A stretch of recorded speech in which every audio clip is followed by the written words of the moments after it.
Hello दोस्तों, welcome to our channel. तो जैसा कि सब लोगों को पता है कि भाई हमारा क्रैश कोर्स चल रहा है। 60 डेज का ये क्रैश कोर्स है और दिल लगा के अगर आपने इन 60 डेज मेहनत कर ली तो आपका सिलेक्शन कोई रोक नहीं पाएगा। सिर्फ 6 से 8 घंटे देने हैं और ये मैं लिख के दे सकता हूं भाई साहब, जितनी कम मेहनत करा के हम अपने बच्चों के मार्क्स में इंप्रूवमेंट देते हैं ना, शायद ही कोई चैनल होगा जो 3 दिन 4 दिन हफ्ते में पढ़ा के और बच्चे के मार्क्स में इतना इंप्रूवमेंट दिखाता है। यहाँ पे 100 से भी ज्यादा बच्चों की इतनी कमेंट होंगी कि वो 2-2 साल से तैयारी कर रहे थे, उसके बावजूद भी उनके मार्क्स में इंप्रूवमेंट नहीं दिख रहा था।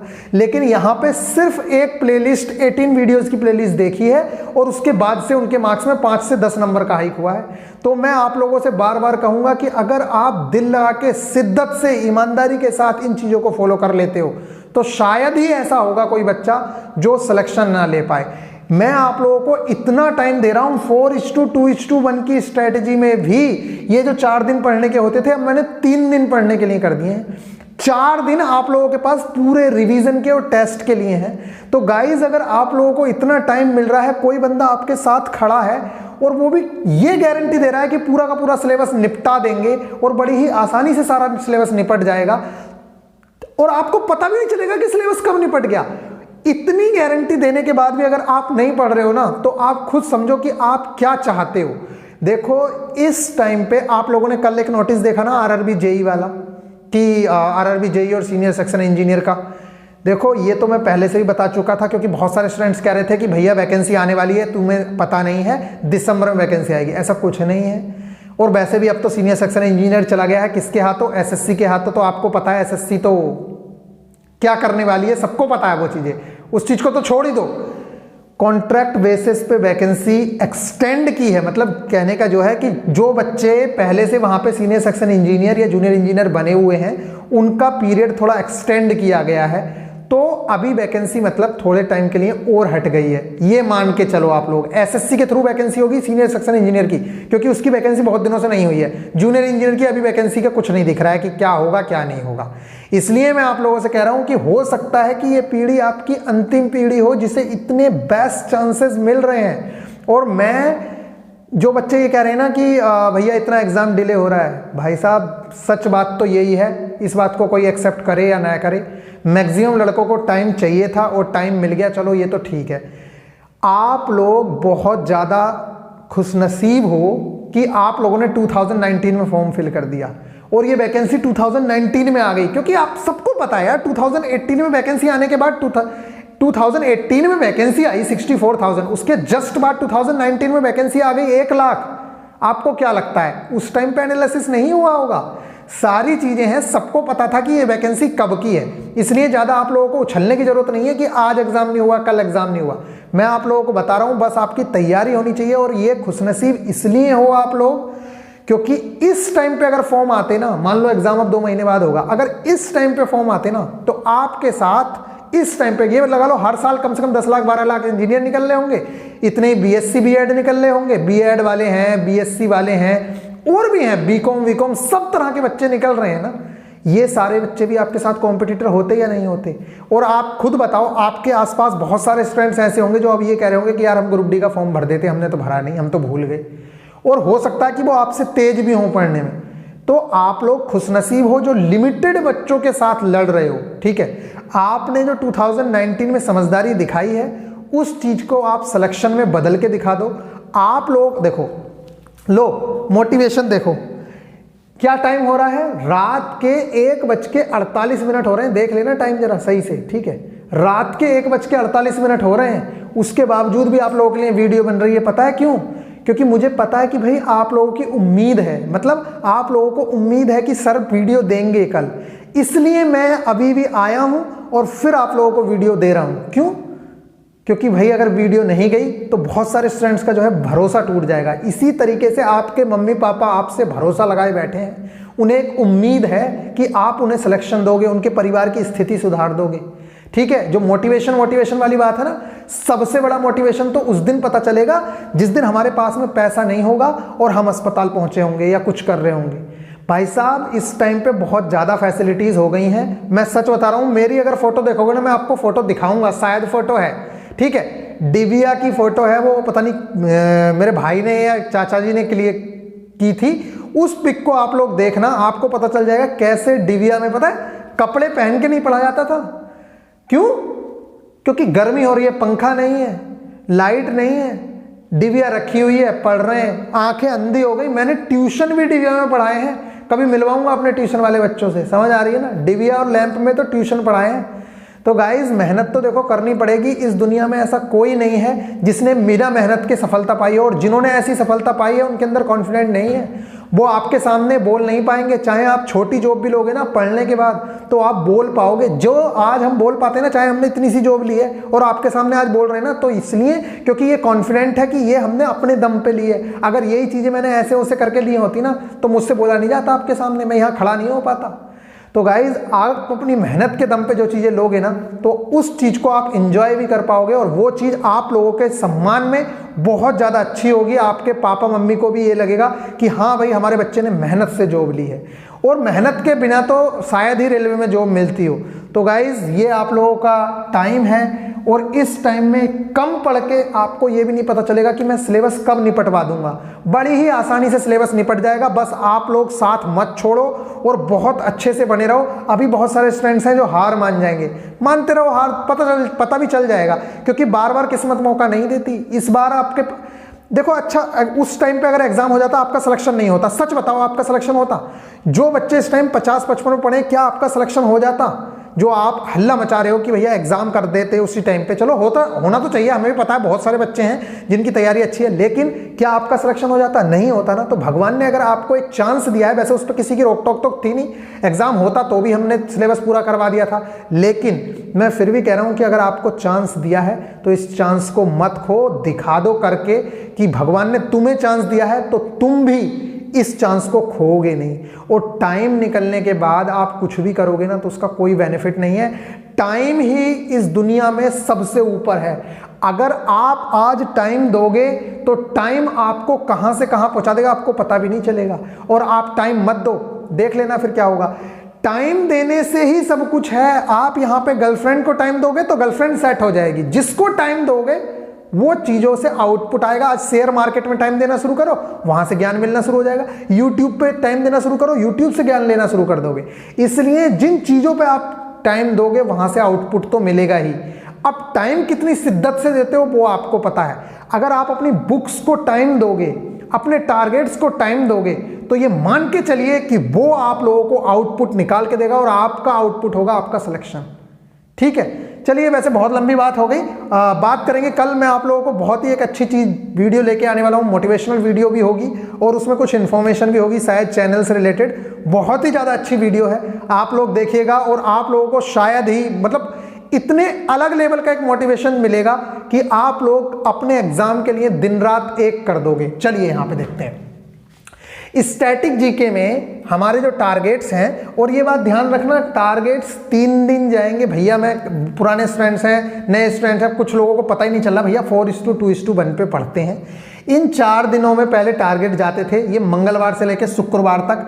शनिवार और रविवार को रिवीजन होता है, जो हमने इन 4 दिनों में पढ़ा है। ऐसा मतलब नहीं है कि इन 4 दिनों में रिवीजन नहीं होता है, इन 4 दिनों में भी रिवीजन करते हैं हम लोग, क्योंकि टाइम हमारे पास इनफ होता है। कंटेंट सारा मैं टेलीग्राम ग्रुप पे देता हूं। टेलीग्राम ग्रुप का नाम है VIP गुरुजी ऑफिशियल। वहां से आप सर्च करेंगे, वहां पे एक चैनल बनाया है जिसपे सारा का सारा कंटेंट जा रहा है। और जिसके पास टेस्ट सीरीज वगैरह नहीं है, टेस्ट सीरीज जरूर ले लेना। क्यों? क्योंकि संडे के दिन हम लोग टेस्ट देते हैं 2, एक प्रीवियस ईयर और एक फुल टेस्ट 2022 वाला। ये हम टेस्ट देंगे और उसके अगले दिन हम लोगों को एनालिसिस करना होता है उस टेस्ट का। ठीक है, तो ये हमारा तरीका रहेगा। तो गाइज स्टैटिक जीके में हमारे जो टारगेट्स हैं वो टेनिस ग्रैंड स्लैम्स, इसकी वीडियो मैंने बना रखी है, ये सबको याद होने चाहिए। और मैं लिख के दे रहा हूं, देखो जितनी 2 वीडियो आपने देखी, आपको कुछ भी याद करने की जरूरत नहीं पड़ी होगी। आपने एक बार वीडियो देखी, सब कुछ याद हो गया। सेम यहाँ है, बस आप टेनिस ग्रैंड स्लैम की वीडियो देख लेना, 5 से 10 मिनट की, आपको याद हो जाएंगे। अपनी वीडियो है, मैं सजेस्ट कर दूंगा।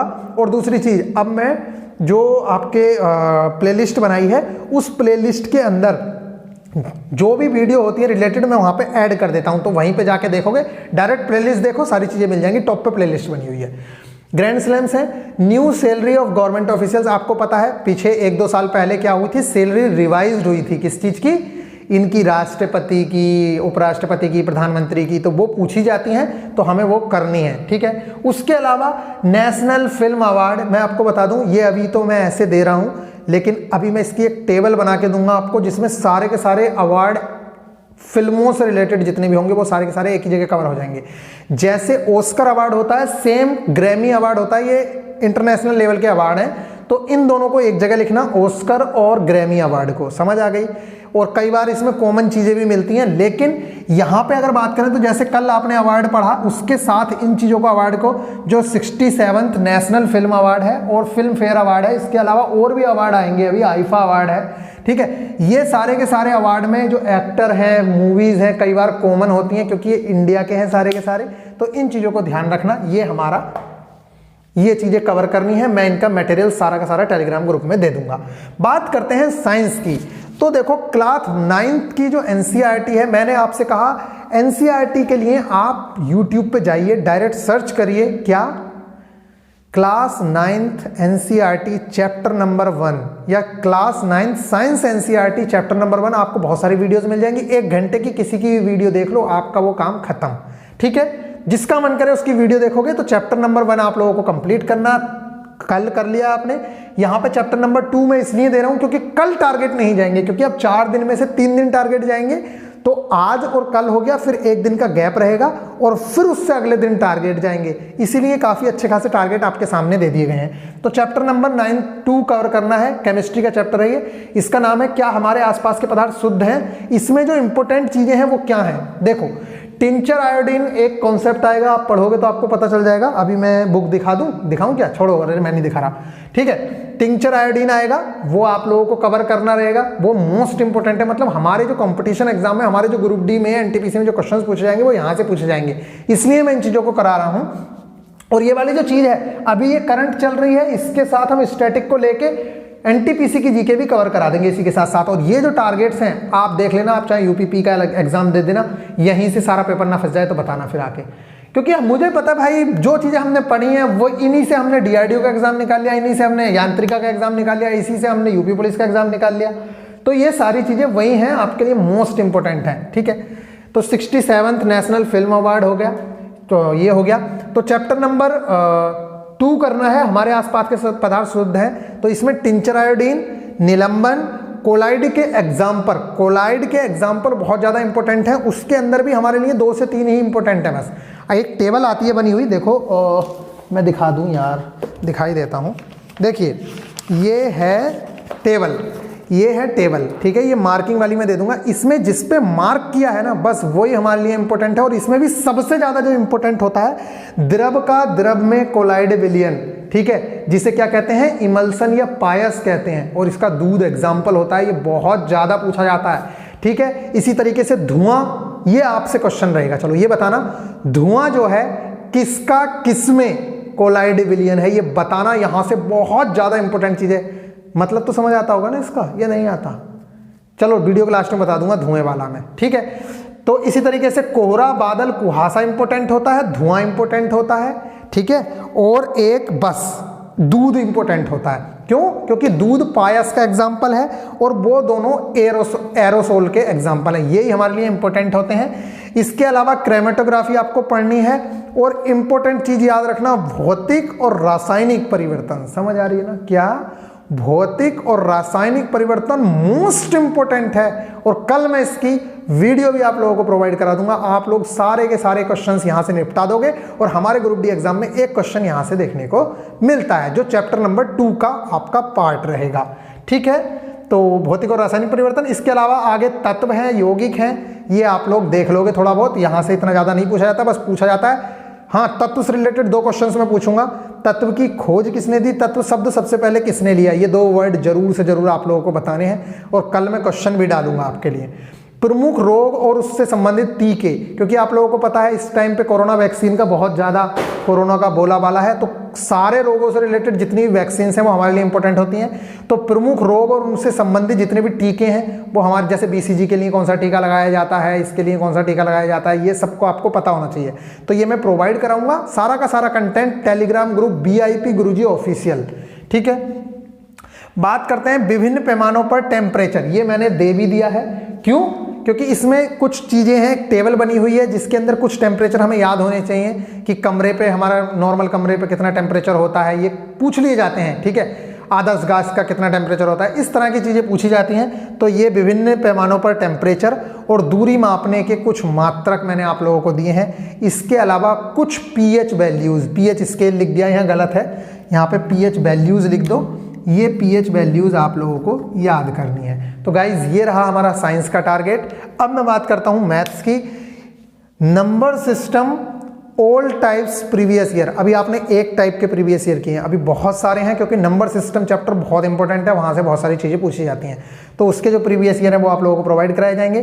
टाइम एंड वर्क की अपनी एक वीडियो है 25 से 30 मिनट की, वो वीडियो देखनी है। उससे आपको सिर्फ कॉन्सेप्ट करना है। क्या? आज के टारगेट में आपको सिर्फ और सिर्फ कॉन्सेप्ट करना है। क्यों? क्योंकि हमारे पास नंबर सिस्टम के बहुत सारे क्वेश्चंस हैं, ठीक है। अब मैं बात करता हूं रीजनिंग की। तो गाइस रीजनिंग में जिस चैप्टर को आप सबसे ज्यादा इग्नोर करते हो, मैं आप लोगों को बता रहा हूं, जो सबसे बड़ी गलती करते हैं ना बच्चे, अरे भाई आपके 100 मार्क्स में से 30 मार्क्स की रीजनिंग है, मतलब सबसे ज्यादा वेटेज उस चीज का है, और उस चीज को आप सबसे ज्यादा नेग्लेक्ट करते हो या नहीं करते हो बताओ।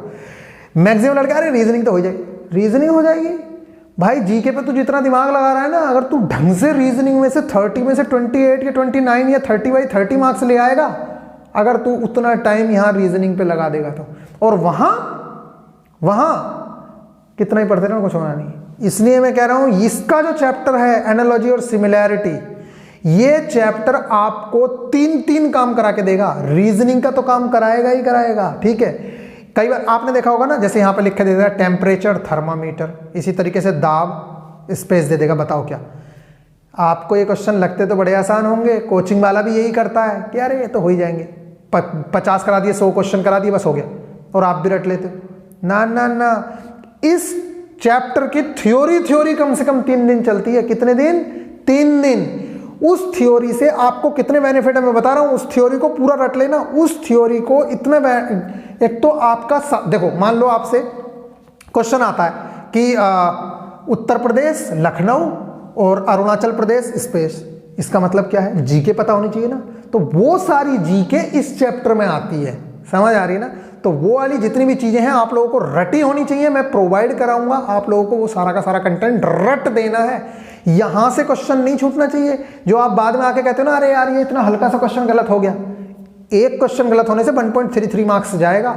मार्क्स की वैल्यू समझो। क्या समझो? मार्क्स की वैल्यू।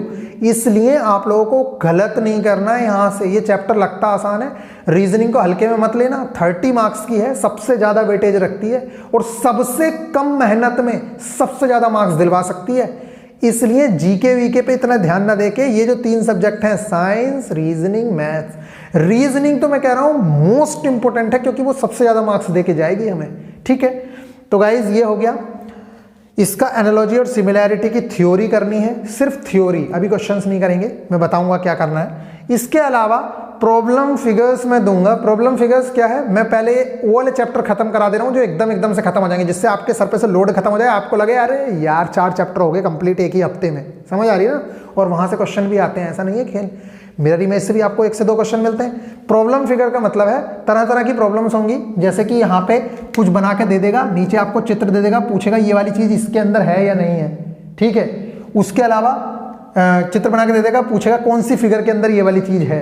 मतलब कई तरीके की प्रॉब्लम फिगर्स हैं, तो वो मैं आप लोगों को दूंगा, जो रेलवे के लिए स्पेशली बहुत ज्यादा इंपॉर्टेंट रहती हैं। बस ये रहा आप लोगों का टारगेट। अब मैं बता रहा था कोलाइड विलियन के बारे में, तो चलो कोलाइड विलियन भी सुन लो। कोलाइड के बारे में, कोलाइड में मैंने आप लोगों से कहा था धुआं किस चीज का एग्जाम्पल है? धुआं किस चीज का एग्जाम्पल है? हाँ बताओ। अच्छा चलो ये वाला क्वेश्चन तुम ही बताओ, मैं बताऊंगा नहीं। धुआं जो है, बस मैं इतना बता देता हूं, इसके अंदर एक चीज सॉलिड आती है। क्या आती है? ठोस भी होता है। आपको पता है धुएं के अंदर ठोस होता है कुछ? पता है आपको? नहीं पता ना? चलो फिर थोड़ा सा पढ़ोगे तो ये वाली चीज क्लियर हो जाएगी। क्यों? क्योंकि पायस और धुआं मतलब एरोसोल, और पायस मतलब इमल्सन, ये 2 ही चीजें हमारे लिए इंपॉर्टेंट हैं। और अगर ये दोनों चीजें हो गई तो हमारा तो काम हो गया, समझ आ गई ना। बस इतनी चर्चा में बने रहने दो, इतनी चीजों को, सारा काम हो जाएगा। और बिल्कुल घबराओ मत, सिलेबस विलेबस सब कवर करा देंगे। भैया थोड़ा सा वीडियो को शेयर वेयर किया करो, जिससे कि हम लोग भी आप लोगों के साथ बने रहें। क्यों, मैं नहीं चाहता यार कि पेड वेड करना पड़े कुछ भी, ठीक है, क्योंकि बहुत सारे स्टूडेंट्स हैं जो पे नहीं कर पाएंगे और अच्छा भी नहीं लगता है। अदरवाइज मेरे पास बहुत सारे ऑफर्स आते हैं कि सर आप अपनी एप्लीकेशन बना लो और एप्लीकेशन पे पढ़ाओ, उससे बहुत ज़्यादा बेनिफिट मिलेगा। लेकिन मैं नहीं चाहता, क्योंकि मुझे इस बार सारे बच्चे जितने भी अपने उनका सिलेक्शन करवाना है, वो भी फ्री ऑफ कॉस्ट, ठीक है। फिर ये बच्चे बताएंगे कि इनका रिजल्ट कैसा रहा। आप लोग ही हो जो आगे इस चीज को बताओगे कि आपने पढ़ के रिजल्ट दिया या नहीं दिया। ये 60 डेज और आगे गुरुकुल प्लानिंग कर रहे हैं, देखेंगे कैसा होता है, ठीक है। कि गुरुकुल प्लान का मतलब है कि बस आप एग्जाम से 1-1.5 महीना पहले हमारे पास आया करोगे, आओगे, और उस 1-1.5 महीने में हम आपको बूस्ट करके भेज देंगे। कहने का मतलब यह है कि सिलेक्शन के लिए पूरी तरीके से तैयार करके भेज देंगे। और गुरुकुल प्लानिंग में यह होता है कि भैया खाना पीना रहना पढ़ना बस 24 घंटे मतलब हमारी गाइडेंस के अंडर में रहोगे।